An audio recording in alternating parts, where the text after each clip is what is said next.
Yun mga idol, pakikita ko lang dun sa mga nagtatanong kasi ng mga sukatan, ito hindi man eksakto, pero ito pinakamalapit.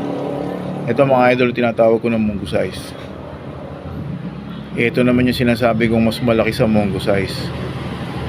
Yan.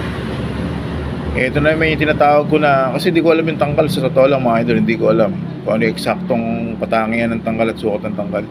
Kaya ito, hindi ko tinatawag na tangkal, pero tinatawag ko to na doble na siya sa munggo size. Yan mga idol, yan sila. Yung mas maliit sa munggo size, wala na tayo. Yun yung tinatawag sigurong sling. Wala na tayo nun mga idol. Pinakamaliit na natin yan, munggo size.